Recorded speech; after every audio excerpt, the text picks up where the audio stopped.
Now we come to another sutta, 4.19.186. Now a certain monk came to visit the Exalted One, and on coming to him saluted the Exalted One and sat down at one side. As he sat thus, that monk said this to the Exalted One, "Pray, Lord, by what is the world led? By what is the world drawn along? Under the sway of what that has arisen does it go?" And the Buddha said, well said, monk, sadhu, sadhu. Happy is your approach to a question. Goodly is your ready wit, and lovely is your questioning. Your question is thus, is it not, monk? Pray, Lord, by what is the world led? By what is the world drawn along? Under the sway of what that has arisen does it go? And the monk said, it is, Lord. Well, monk, the world is led by mind, citta. By mind it is drawn along. By mind, when mind has arisen, it goes under its sway. That is well said, Lord, replied that monk, welcoming what was said by the Exalted One, and after thanking him, asked another question. As to the common saying, widely learned, one who knows Dhamma by heart, pray, Lord, of what sort is one widely learned who knows Dhamma by heart? Well said, monk. Happy is your approach to a question, goodly is your ready wit, and lovely is your questioning. You ask this, do you not? Of what sort is one widely learned who knows Dhamma by heart? I do, Lord. Well, monk, I have taught Dhamma widely. Now, if a monk understands the meaning and text of Dhamma, even if it be but a stanza of 4 lines, and be set on living in accordance with Dhamma, he may well be called one widely learned who knows Dhamma by heart. It is well said, Lord, replied that monk, welcoming what was said by the Exalted One, and after thanking him, asked another question. As to the common saying, Lord, learned of penetrative wisdom, pray, Lord, of what sort is one learned of penetrative wisdom? Well said, monk. Happy is your approach to a question, etc. You ask this, do you not? Of what sort is one learned of penetrative wisdom? I do, Lord. In this case, monk, a monk hears it said, this is dukkha, ill. But by wisdom he penetrates the meaning of that saying and sees that it is so. He hears it said, this is the arising of dukkha, this is the ending of dukkha, this is the practice going to the ending of dukkha. By wisdom he penetrates the meaning of that saying and sees that it is so. Thus, monk, he is learned of penetrative wisdom. It is well said, Lord, replied that monk, and put yet another question. As to the common saying, wise, of great wisdom, pray, Lord, of what sort is one who is wise, of great wisdom? Well said, monk, etc., as before. You ask this, do you not? Who is wise, of great wisdom? I do, Lord. Well, monk, in this case, he who is wise, of great wisdom, thinks not with a view to harm either himself or another, or both alike. So thinking, he thinks with a view to the profit of self, of another, both of self and of another, to the profit of the whole world. Thus, monk, one is wise, of great wisdom. That's the end of the sutta. So, you see, in this sutta, you can see the Buddha's metta, the Buddha's loving kindness. When this monk asked him a question, he said, sadhu, sadhu to the monk and praised the monk. He said, happy is your approach to a question, goodly is your ready wit, and lovely is your questioning. Then only he replied the monk. So the first one, he said that the world is led along by thought or by mind, citta. This word citta can mean thought, it can mean mind. So, because our mind is active, that the world is basically in our mind. It is drawn along by mind. So by this is meant that the Buddha said that the world actually arises in our sixth consciousness. When our mind, the sixth consciousness works, then you get the world. And when the sixth consciousness stops, there is no world. So the Buddha said that the world arises dependent on the sixth consciousness, on the mind. Then the second one, the Buddha said, a monk is called widely learned. who knows Dhamma by heart, if he knows even a few lines of Dhamma, but he lives according to Dhamma. So it's very important not only to know Dhamma, but to live in accordance to Dhamma. Then you are widely learned and you know Dhamma by heart. And the third one, one who is learned of penetrative wisdom, is one who understands the four Aryan truths. Then, because he understands the four Aryan truths, his wisdom is penetrative. Then the fourth one is wise of great wisdom, is one who does not harm himself, does not harm others. He's a harmless person, and you can have that if you don't have that ego, you don't have that great self, because the great self brings along selfishness, and when we have selfishness to benefit ourselves, sometimes we harm others. So that's the end of the sutta. Now sutta 4.19.190. On a certain occasion, the Exalted One was staying near Savatthi in East Park at the storied house of Megara's mother. Now on that occasion, the Exalted One was sitting surrounded by the Sangha of monks, that day being the Sabbath. I stop here for a while to explain this word Sabbath. The word Sabbath is actually the Uposatha day. Uposatha day for monks is the 15th day, the full moon day, 15th day of the lunar calendar, and the last day of the lunar calendar. That is for Theravada monks, the 30th, or sometimes there is no 30th, there is the 29th day. And these are the 2 days when the monks come together. Sometimes they may be staying in different areas, but they come together and hold the Patimokkha, they recite the precepts. So that is the Uposatha day for monks.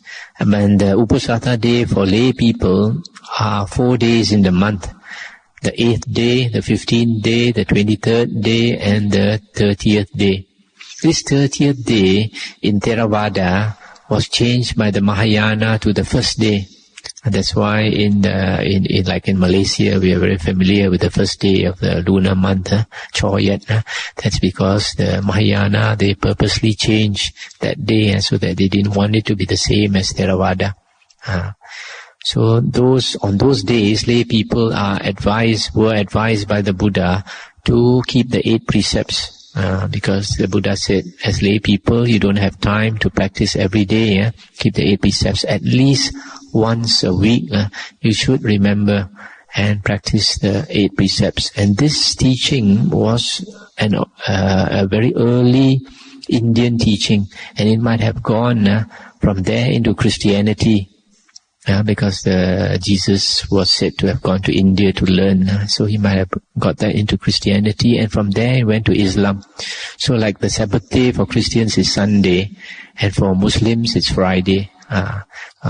So because we are one of the earliest who practice this Uposatha day, we should not forget it, we should not lose it. We should always remember to practice it. In nowadays, it might not be convenient to follow the lunar calendar.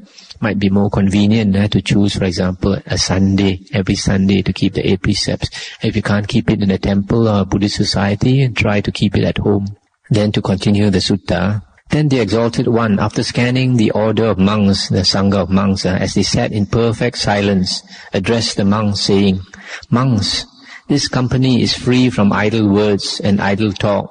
It is pure and established in the essential. Monks, such an order of monks as this is a company such as it would be hard to find anywhere in the world. Such an order of monks as this is worshipful, worthy of honor and gifts, worthy of worship with clasped hands upraised, a field of merit unsurpassed for the world. Monks, such an order of monks as this is a company to which even a little being given is much, to which much being given is more. Such an order of monks as this is a company worth going many a mile to see, even if one had to carry his food in a bag on his shoulder. Of such a sort is this order of monks." I'll stop here for a moment.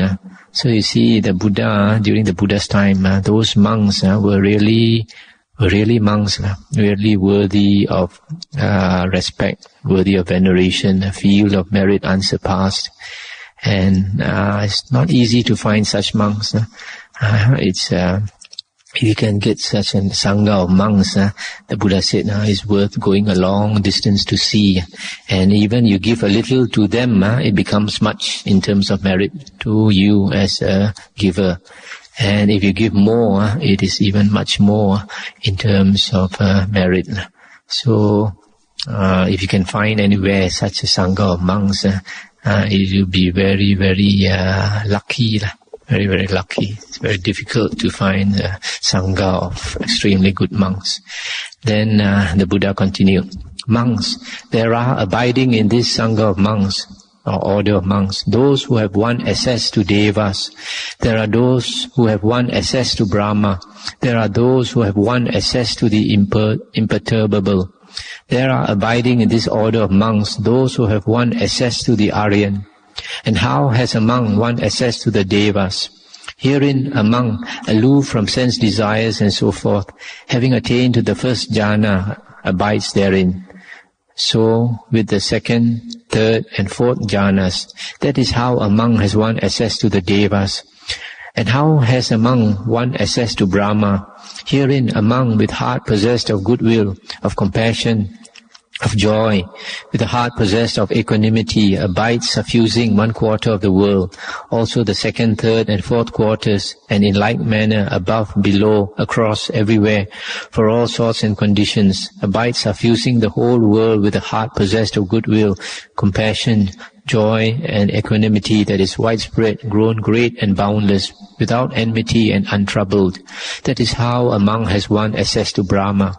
And how has a monk won access to the imperturbable? Herein a monk, passing utterly beyond all consciousness of objects, by ending the consciousness of reaction, by disregarding consciousness of diversity, thinking infinite is space, attains and abides in the sphere of infinite space. Passing utterly beyond the sphere of infinite space, reaching the sphere of infinite consciousness, thinking infinite is consciousness, he abides in the sphere of infinite consciousness. Similarly, in the sphere of nothingness, and then in the sphere of neither perception nor non-perception. Thus a monk has won access to the imperturbable. And how has a monk won access to the Aryan? Herein a monk understands that as it really is, this is ill or dukkha. This is the arising of dukkha. This is the ending of dukkha. This is the practice going to the ending of dukkha. Thus a monk has won access to the Aryan.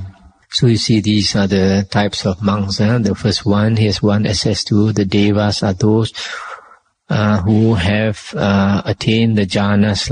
Here, I think does not refer to the jhana plane devas, even those in the sensual realm, because these monks does not refer to those who abide in jhana and all the time. Because if a monk abides in jhana and constantly experiences the bliss of jhana and enjoys the bliss of jhana and longs for the bliss of jhana, then these monks will be reborn in the jhana plane. But if they just attain jhana and they don't abide in jhana too long, it is possible that they just go to the lower planes. But that is just my personal opinion. It might be that depending on the monk, it might also be born into the jhana planes.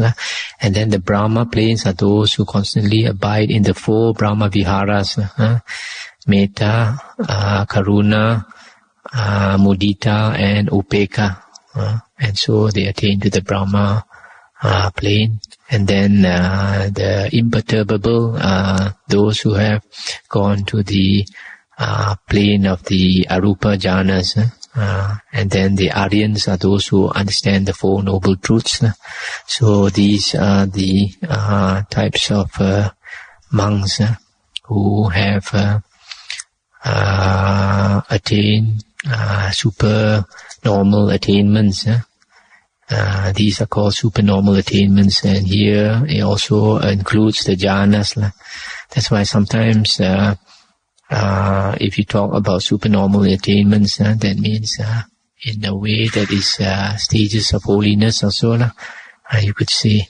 So these include the jhana attainments and even the abhinyas, the higher knowledges, which are basically psychic powers, because those are stepping stones to the ending of the asavas, to the attainment of the asavas. That's why you find in the suttas that the Buddha praised those monks who have these abhinyas, higher abhinyas, and it is one of the aims of the holy life. They are not to be actually looked down. There are some people, they think that they look down on these psychic powers. Nothing to look down. They are higher attainments which are difficult to attain, not normally, not so easily attainable by people, and they are praised by the Buddhas. We are on the second book, coming to the end of the second book. We are in the chapter of the Fours. Now we come to Sutta 4.20.191. The Buddha said, monks, 4 advantages are to be looked for from the frequent verbal recitation of teachings heard with the ear, from considering them in the mind, from thoroughly penetrating them by view. What are the 4? Herein among masters Dhamma, those teachings heard with the ear, often recited, considered by the mind, are thoroughly penetrated by view. He making an end with memory confused is reborn in a certain company of devas. There the happy ones recite to him Dhamma verses. Slow to arise in him, monks, is memory, but that being very quickly reaches excellence. This is the first advantage to be looked for from the frequent verbal recitation of teachings heard with the ear, from considering them by the mind, from thoroughly penetrating them by view. Then again, among masters Dhamma and practices frequent recitation, reflection upon, and penetrates the teachings. He making an end with memory confused is reborn in a certain company of devas. There indeed the happy ones recite not to him Dhamma verses, but maybe some monk who has psychic power, who has won mastery of mind, is teaching Dhamma to a company of devas. Then it occurs to him, why, this is just the Dhamma Vinaya according to which formerly I practiced the holy life. Slow to arise, monks, in him is memory, but that being very quickly reaches excellence. It is just as if a man skilled in the sound of drums, while going along the high road, should hear the sound of a drum. He would have no doubt or uncertainty as to whether it was the sound of a drum or not, but would just conclude that it was so. In the same way, monks, among masters Dhamma, those teachings heard with the ear, often recited, reflected upon, are thoroughly penetrated by view. Slow to arise in him, monks, is memory, but that being very quickly reaches excellence. This is the second advantage to be looked for from the frequent verbal recitation of teachings heard with the ear, from considering them by the mind, from thoroughly penetrating them by view. Then again, monks, among masters Dhamma, and practices frequent recitation, reflection upon, and penetrates the teachings. He is born in a certain company of devas. There indeed the happy ones recite not to him Dhamma verses, nor does some monk who has psychic power, one who has won mastery of mind, teach Dhamma to a company of devas. But maybe some deva is teaching Dhamma to a company of devas. Then it occurs to him, why, this is just the Dhamma Vinaya according to which I formerly practiced the holy life. Slow to arise in him, monks, is memory, but that being very quickly reaches excellence. It is just as if a man skilled in the sound of conches, while going along the high road, should hear the sound of a conch. He would have no doubt or uncertainty as to whether it was the sound of a conch or not, but would just conclude that it was so. In the same way, monks, a monk masters Dhamma, etc. Slow to arise in him, monks, is memory, but that being very quickly reaches excellence. This is the third advantage to be looked for from the frequent verbal recitation of teachings, from reflecting upon them, from thoroughly penetrating them by view. Yet again, monks, a monk masters Dhamma and practices frequent recitation, reflection upon, and penetrates the teachings, and is reborn in a certain company of devas. There indeed the happy ones recite not to him Dhamma verses, nor does some monk who has psychic power, who has won mastery of mind, teach Dhamma to a company of devas. Nor yet does some deva teach Dhamma to a company of devas. But maybe someone apparitionally reborn there is reviving the memory of some other one apparitionally reborn. He says, "Do you remember, good sir? Do you remember, good sir, how formerly we used to practice the holy life?" Then the other says, "I do indeed remember, good sir, I do indeed remember." Slow to arise, monks, in him is memory, but that being very quickly reaches excellence. It is just as if two playmates who used to play at mud pies together were to meet some time or other. Then one of them says to the other, "Say, old man, do you remember this? Do you remember that?" And the other replies, "I do indeed remember, old man, I do indeed remember." Just in the same way, monks, a monk masters Dhamma and practices frequent recitation, reflection upon the teachings, and are thoroughly penetrated, and the teachings are thoroughly penetrated by view. Being reborn, his memory is confused, but that being very quickly reaches excellence. This, monks, is the fourth advantage to be looked for from the frequent verbal recitation of teachings, from reflecting upon them, from thoroughly penetrating them by view. So, monks, these are the four advantages to be looked for. So in this sutta, the Buddha is trying to say that it is important to frequently, firstly to listen to the Dhamma, then to recite the Dhamma, reflect upon the Dhamma and understand the Dhamma. And then it is possible that next time, in our next life, when we hear Dhamma, the memory slowly comes back. And actually all this memory in our subconscious, it is not so far away sometimes. Like we meet somebody and then we have a feeling that we like that person very much. Or sometimes we meet somebody and we think that the face is very familiar. Very, very familiar, even though it's the first time we meet that person. So there are other instances, some people, they have peculiar experience that tells them that certain things they know from the past life. But this one, in this sutta, the Buddha is talking more about devas, because a person who is born in the deva realm as a heavenly being, the mind is more developed, and these devas, it appears from the suttas, very frequently can remember their past life, at least one past life. Although for us human beings, it is difficult, and even more difficult for animals and the lower beings. So now we come to the next sutta, 4.20.192. The Buddha said, "Monks, these four conditions are to be understood by other four conditions." What are the four? Monks, it is by association that a man's virtue is to be understood, and that too after a long time, not casually, by close attention, not by inattention, by a wise man, not a fool. Monks, it is by living with him that a man's integrity is to be understood, and that too after a long time, not casually, by close attention, not by inattention, by a wise man, not a fool.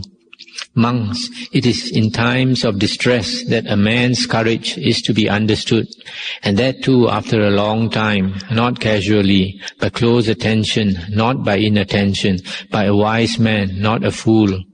Monks, it is by conversation with him that a man's wisdom is to be understood, and that too after a long time, not casually, by close attention, not by inattention, by a wise man, not a fool. Now I said, it is by association that a man's virtue is to be understood, and that too after a long time, etc. Owing to what did I say thus? In this case, monks, a person knows thus of another person by associating with him. For a long time, this worthy has been one whose deeds are incongruous, inconsistent, shady and spotted. His deeds are not consistent, his habits are not consistent with morals. This worthy is immoral, he is not virtuous. Herein again, monks, by associating with him one knows thus of another person. For a long time this worthy has been one whose deeds are congruous, consistent, not shady, not spotted. His deeds are consistent, his habits are consistent with morals. This worthy is moral, he is virtuous. Indeed, monks, it is by association that a monk's virtue is to be understood, and that too after a long time, etc. What was said thus was owing to this. Now I said, it is by living with him that a man's integrity is to be understood. Owing to what did I say this? In this case, monks, a person knows thus of another person by living with him. This worthy, when with one person, behaves in one way, when with two persons in another way, when with three in yet another way, again otherwise when with many. In his former behavior he departs from his latter behavior. This worthy is not honest in his behavior. This worthy is dishonest. In this case again, monks, a person knows another by living with him. So he concludes, this worthy when with one person behaves just as he does with two, three or many. In his former behavior he departs not from his latter behavior. This worthy is honest, he is not dishonest. Indeed, monks, it is by living with him that a man's integrity is to be understood. What I said was owing to this. Now I said, it is in times of distress that a man's courage is to be understood. Owing to what did I say this? In this case, monks, a certain one afflicted by the loss of relatives or loss of wealth or by the misfortune of sickness thus reflects, verily thus come to be is this living in the world. Thus come to be is the getting of a personality.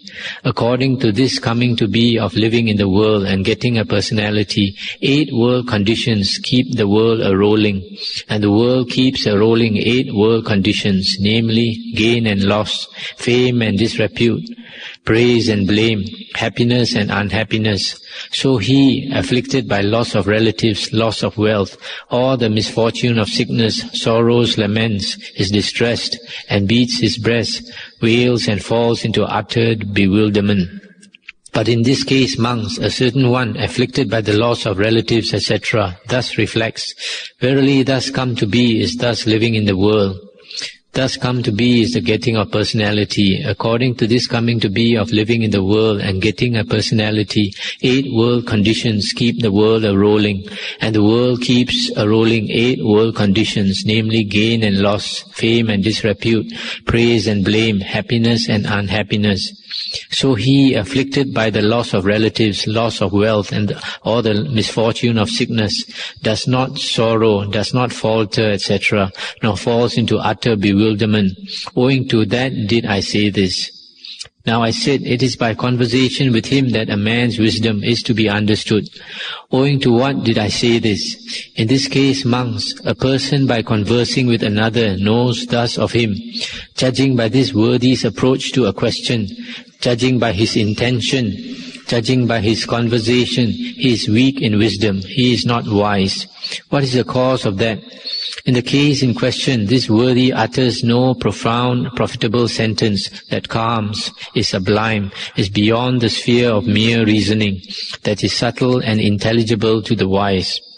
As to Dhamma, that this worthy talks, he is not competent either in brief or in detail to explain its meaning, to show it forth, expound it, lay it open it up, analyze and make it plain.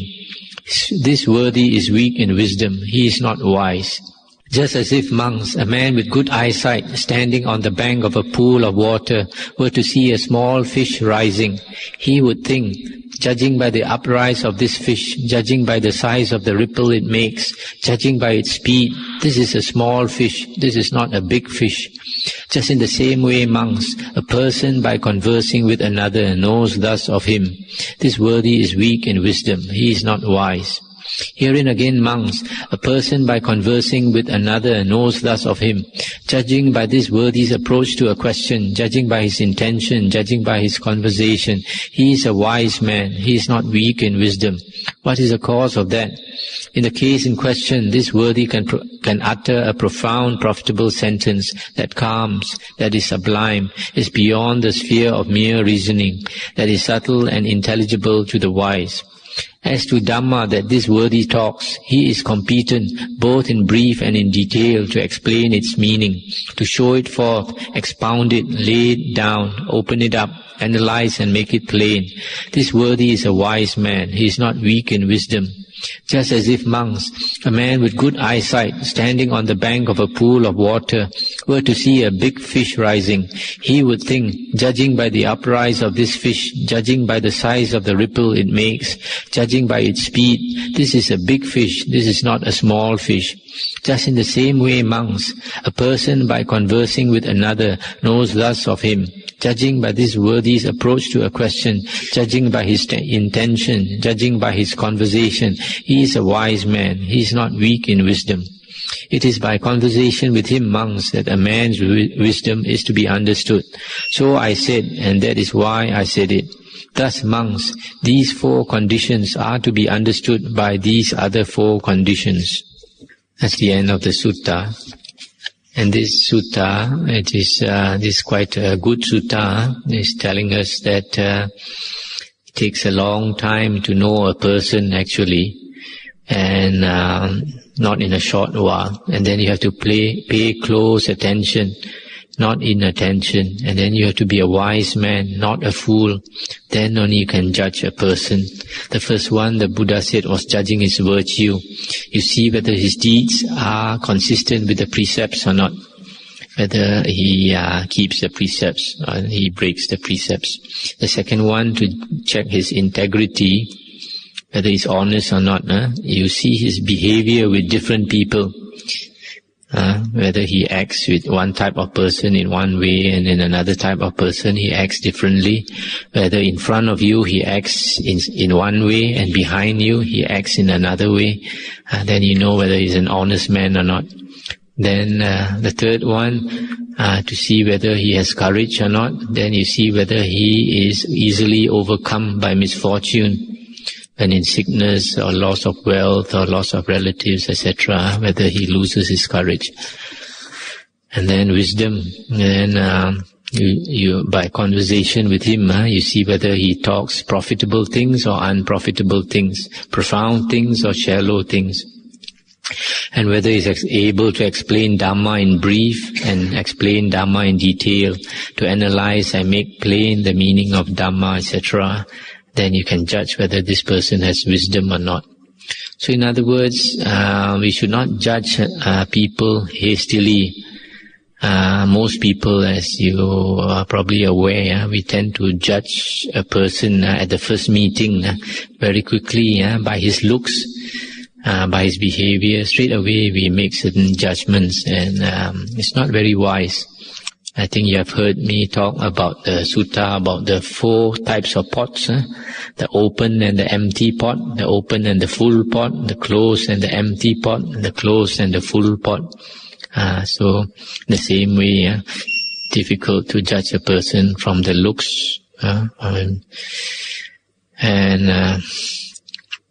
also the other thing, especially nowadays, we have to be very, very careful of personality cults. Nowadays, we especially in the religious world, There's a tendency nowadays to have a lot of personality cults. And the Buddha in his wisdom probably foresaw this, because even when the Buddha was alive, he said, we take refuge in the Buddha, Dhamma and Sangha. And immediately after the Buddha passed away, there were some Arahant disciples who had very great attainments. And when the lay people were very impressed with them, and these lay people wanted to take refuge with the Arahants, the Arahants said, no, you cannot take refuge with me. You can only take refuge with the Buddha, Dhamma and Sangha. And even though the Buddha has passed away, we recognize him as our teacher. And that's why whatever other teachers teach, we always compare it with the Buddha, his teachings in the Dhamma, and we also take refuge with the Sangha of Aryas. And so we have to be careful. I think you have heard me last week talk about one sutta. Whenever anybody says that this is the teaching of the Buddha, then you must compare it with the suttas and compare it with the Vinaya, whether it's consistent with the suttas and Vinaya. And the Buddha said that if it does not follow the suttas and the Vinaya, then reject it. But if it follows the sutta and Vinaya, then we can accept it. Nowadays, many people are fascinated by psychic power, or claims of psychic power, or hints of psychic power. We have to be very careful with psychic power, because psychic powers, people actually, holy men with psychic powers, they don't show it, because especially in a monk's precepts, it is not allowed for a monk to show his psychic powers, or to talk about his psychic powers, or to hint about his attainments and psychic powers, etc. And so nowadays you find people are chasing after teachers whom they think have psychic powers and supernormal attainments. They are not aware of the fact that some of these psychic displays can be shown through black magic, through mantras, keeping spirits, etc. So I mention this because this is one of the problems that a lot of people are innocently not aware of.